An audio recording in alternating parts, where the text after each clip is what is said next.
A Igreja Católica não segue a Bíblia. Essa é uma das acusações que muitos irmãos evangélicos protestantes fazem em relação a nós, católicos. E houve um debate do padre José Eduardo com o pastor em que ele explicou, muito bem explicado essa parte. Nós vamos reagir no vídeo de hoje, porque eu sei que vocês adoraram os reacts que nós fizemos aí na semana passada. Então, fica comigo até o final do vídeo. Não esquece de se inscrever no canal, ativar seu sininho e deixar o meu joinha neste vídeo. Lembrando de que, se aparecer o botão hypar, clica nele. E se você é católico ou você é protestante, por favor, filho amado de Deus, respeite essas regrinhas aqui, tá bom? Bora para o react, bora para o react. A Pontifícia Academia de Ciências, que foi feito pelo Papa João Paulo II, é a mesma mensagem. A gente pode aprofundar esses documentos, se o senhor quiser. O Catecismo da Igreja Católica, de 1992, assim como o documento da Comissão Teológica Internacional. Em outras palavras, o Papa Pio XII, o Papa João Paulo II, o Papa Francisco tem uma posição clara a favor do darwinismo, da evolução. É claro que é uma evolução teísta, mas isso é que eu digo para o senhor. Às vezes a gente não tem a possibilidade de dialogar e debater e nos aprofundar, causa certos problemas, inclusive de ordem intelectual. Assim, a pergunta seria... O senhor é a favor, pelo fato de defender a unidade de um só tipo de pensamento, o senhor é a favor da evolução das espécies? Como compatibilizar isso com Gênesis, no capítulo 1, no verso 27? Só um adendo aqui. Um adendo que é importante nós fazermos, que ele falou.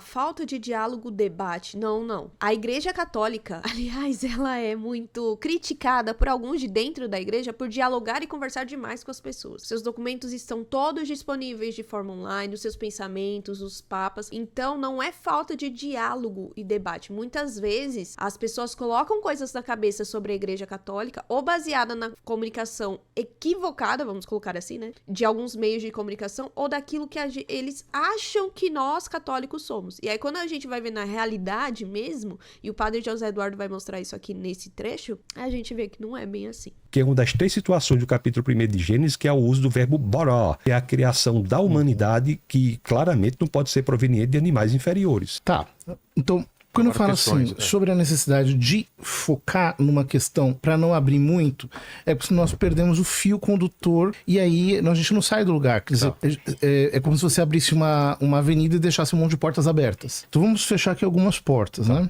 Tema da eclesiologia. A ideia de que eu posso construir uma igreja a partir unicamente das escrituras não é uma ideia bíblica. Porque...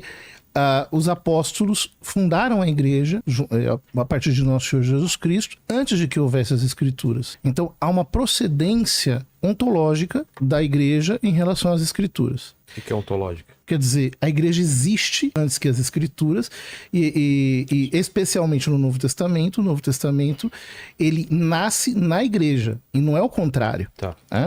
Mas não é a romana. Não é a romana. Se você entende, é que eu preciso entender, não é que eu preciso entender, depende de como você utiliza o termo romano. Se você utiliza exatamente, por exemplo, como diz Santo Ambrósio, onde está Pedro, aí está a igreja, então Pedro está em Roma. É muito simples. Vou fazer uma pausa aqui, porque alguns evangélicos protestantes vieram nos nossos outros vídeos falando sobre isso, né? Que nós não seguimos a Bíblia. E aí alguns irmãos católicos já falaram, e isso é dito, gente, há milhares de anos, tá? Centenas, séculos aí.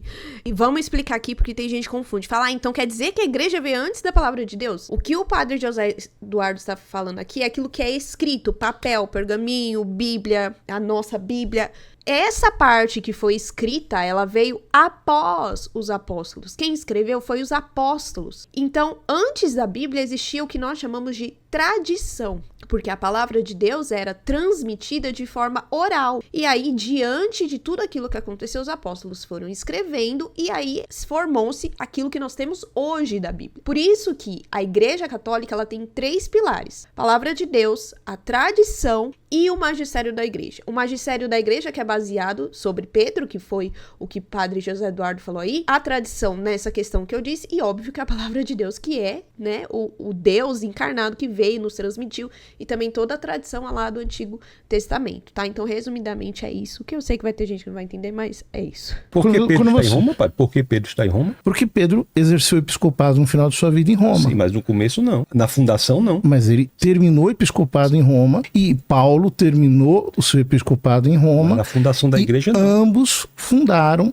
a igreja de Roma ambos fundaram a Igreja de Roma sob o seu martírio. Então, desde lá, isso não é contestado por nenhuma das denominações pré-protestantes. Então, por exemplo, a ortodoxia não nega em nenhum momento que o Papa seja o sucessor de São Pedro. Mas tudo bem, mais uma vez, para concentrarmos a questão. Mais uma vez, o que o pessoal alega muito é de que Jesus falou com os apóstolos, não foi em Roma. Então, a Igreja Católica traiu. A Igreja Católica vive o romanismo. Eu detesto esses ismos que o pessoal cria, né? Agora, um termo muito pejorativo é isso. Não é Igreja Católica, é Igreja de Roma, é Igreja romanista. Então, por que não em Jerusalém? Eu já fiz um vídeo explicando sobre isso. Jerusalém foi sim um berço da fé cristã, porque óbvio, né? Jesus foi surgindo, realizou muitas coisas lá, mas foi destruído ali pelos romanos no ano de 70. As comunidades cristãs, por conta disso, foram se espalhando. E aí, São Pedro foi martirizado, morreu em Roma. E aí é o que o padre José Eduardo disse. Então, onde que está Pedro? Por isso que a Basílica de São Pedro é naquele local. Porque os historiadores, né, acredita-se, e que lá está os ossos de São Pedro. Logo onde fica ali, bem aquela cúpula, é onde está São Pedro. Então, como Jesus instituiu a igreja sobre a fé de Pedro está em Roma, morreu em Roma, então é ali que está a base, tá? Então não é porque, segue o romanismo, não, é porque Pedro está ali, Pedro morreu ali. Eu vou pular a parte de Tiago, porque eu acho que ela não é relevante, uma vez que ali não está se estabelecendo uma doutrina sobre a primazia, mas darwinismo. Quando o Papa Pio XII admite a não incompatibilidade absoluta do darwinismo com a doutrina cristã, ele e os papas subsequentes não estão canonizando o darwinismo. Há uma diferença muito sutil, mas ela é importantíssima. Quer dizer, o fato de eu dizer que o darwinismo pode ter uma explicação, ou pode ter um tipo de abordagem teísta, inclusive ortodoxa, não significa que eu estou canonizando uma teoria científica. É muito importante porque a Igreja Católica... Mas o Vaticano é darwinista, não é? Não. Pelas pessoas que eu falei e os documentos que eu citei? Não, os documentos, eles estão apenas mostrando a não incompatibilidade absoluta entre esse tipo de explicação e a fé cristã. Mas eles não estão professando a fé nesse tipo de abordagem científica, porque ela é uma abordagem científica.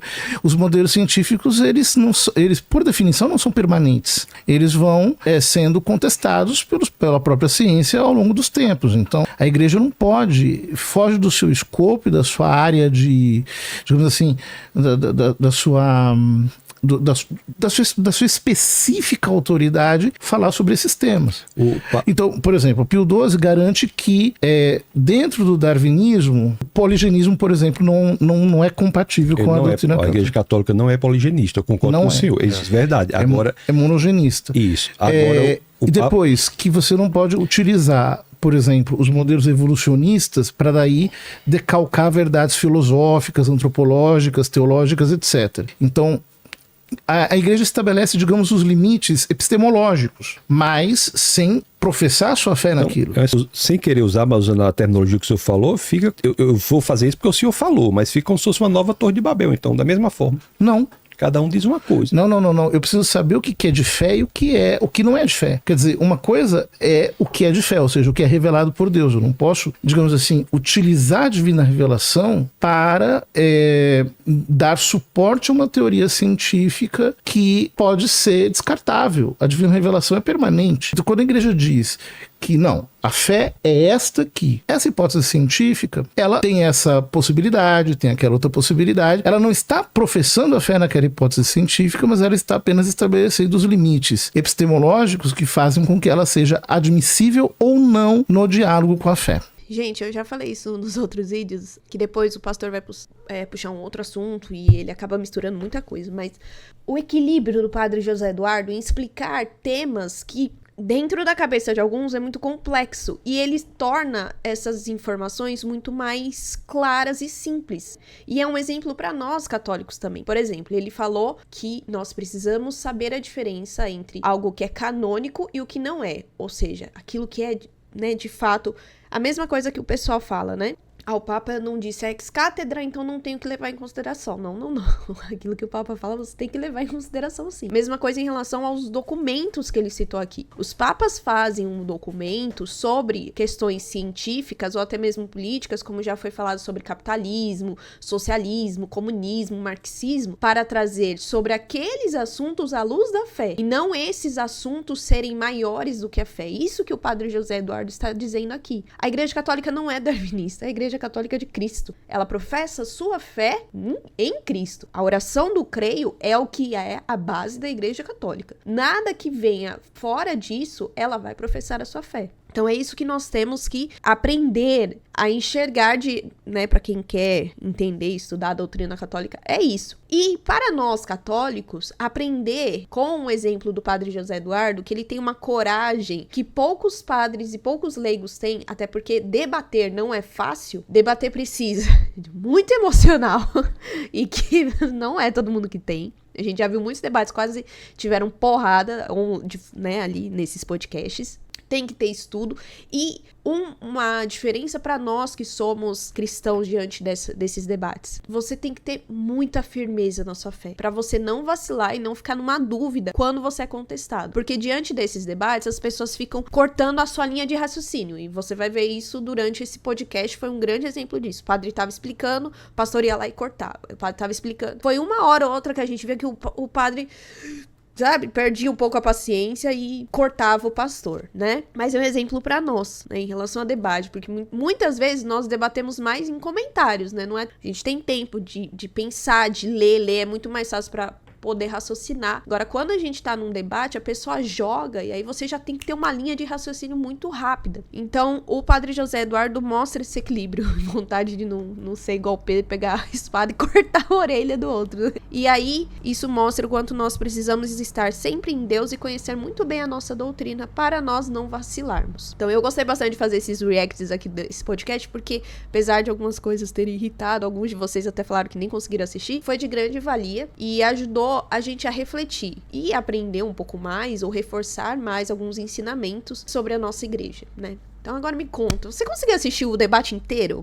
Ou não? Deixa aqui nos comentários e me conta se você já participou de algum debate, seja num comentário ou de forma assim online, e como que foi pra você? Foi difícil, não foi? Você quis bancar Pedro cortando a orelha da pessoa? Ou não, foi mais tranquilo, como se fosse Nossa Senhora assim, mais calma, né?